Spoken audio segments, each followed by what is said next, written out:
the main event. Once again, the sky is falling in the hobby. So the Chicken Littles that are out there Yeah, you running should see my around. Twitter timeline. Yeah, exactly.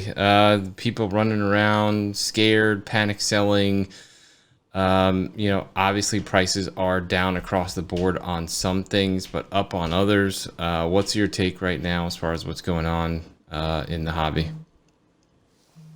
I think we're just in the midst, and you can speak this a little better. We're just in the midst of the next little market correction here on what's going on. You got box prices that seemingly won't come down; they keep going up, up, up. So there's got to be a line somewhere where you're trying to sell something from a new product, but it's not really matching the value of what maybe you paid for the box or what you paid for the break to get in. So Well, that you find people chasing the more scarcity than they are the lower end stuff. yeah, I think that's the problem is the base card stuff is down. Rare stuff is up. Box breaking is, status quo. It's hot and breaks are getting filled, so you're not going to see Panini and Tops drop prices because why should they? Guys are still buying boxes and cases by the truckload so that they can fill their breaks and these companies are making money. But we are seeing the base card PSA 10 high pop finally start to unwind. And, I think like any other market, markets can't sustain 15 or 20x, what the prices were 12, 24 months ago. And we're starting to see that come down. I mean, Luca's trading in, not trading, but selling in the $800 range. And that's off from his $1,900, highs. And, we just saw the same thing happen in crypto over the weekend. The last few weeks, crypto absolutely just dumped, and it took a lot shorter of a time frame, but 50 to 60% down. And we're seeing the same thing in sports cards. Yeah, and then something to keep an eye on for sure because we still have a bajillion cards coming back from PSA in the next couple months. Yeah, Yeah, I keep an eye on those population reports. I mean, supposedly there's 9 million cards at PSA right now that are going to be sent back over the course of the next 6 months to a year. And we're about to turn the odometer on, like Luca, for example, is going from 16.9 and change to 17,000 Prism PSA 10 2018. And at some point, those values are going to come down because there's no scarcity. They're not Right. even. So at that point, I almost rather spend my money on a refractor or color parallel that's 25 or to 50 that's raw.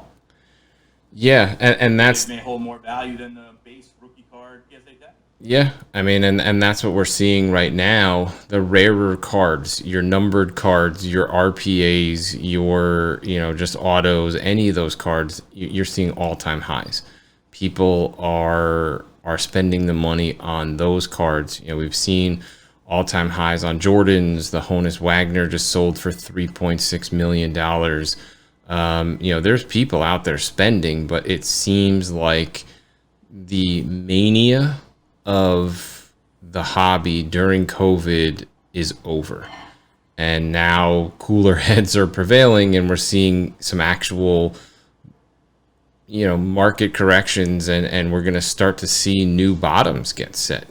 And we're going to start to see new prices and new levels. Luca Forever was $1,200, and Trey Forever, was like $300 or $400 Prism PSA 10s, and those prices are coming down, and they're going to set new levels. And in my opinion, as far as the base card market is concerned, I'm sitting on the sideline and waiting to see what those new levels are. That was my next correction. My next question for you was, how long time frame do you think we got to sit and watch some of these cards?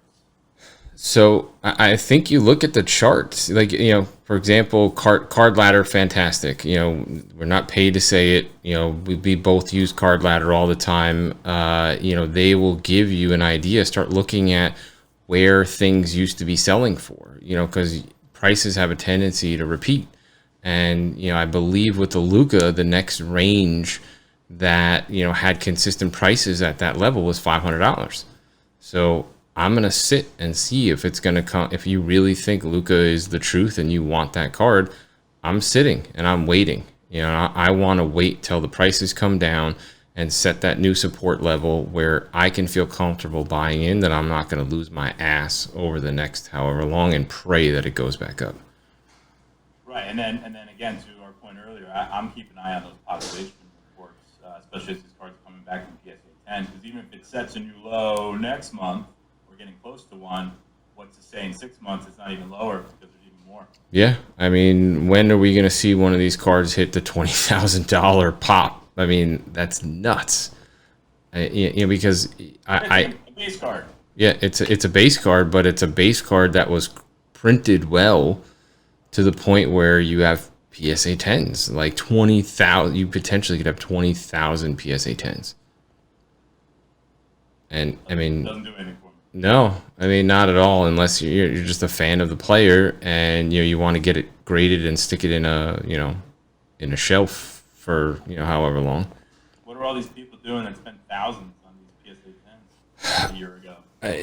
You're basically panic selling. That's one of the reasons why the prices fell so fast. People couldn't get out of these things soon enough. And as soon as everybody started to, as soon as that first acorn fell out of the sky, people were just dumping. That's the speculation. Not only seeing it on eBay, but also looking at some of the stuff going on at card shows. People are looking to dump these high pop base cards. So it's something to keep in mind. And looking at when you're shopping for cards, look for refractors, look for autos, look for low pop, PSAs. Even look for raw. And just do the best you can if you can buy it live at a show, and make sure that it's centered and it's in good condition. Yeah, and on the flip side of that, for those that aren't short-term flipping or just in it for the money, yada yada yada, now's the best time. If you're a set builder, hopping on all these base stuff. People are pretty much giving base away at this point. So if you're a set builder, find some of these people and get in there. Yeah, absolutely. And speaking of that, if you're relatively new and you are doing sets, where are you looking? Like, where are you shopping to try to buy, those last 5 cards in a set that you're trying to, fill it out? Yeah, there's a couple of nice sites out there. It's like, Sports Lots has all sorts of singles there that you don't normally see. And COMC is where I get most of my set needs. They're never going to send them to me. But I purchased them and they're on their way, and I've crossed them off my checklist. I don't know when I'm going to see them, but they're on their way. There's nice places there. I try not to do it on eBay because of the shipping. It's just out of control. I mean, I can't. I'm not buying $2 singles and paying $4.50 shipping for just to fill the set if I don't have to.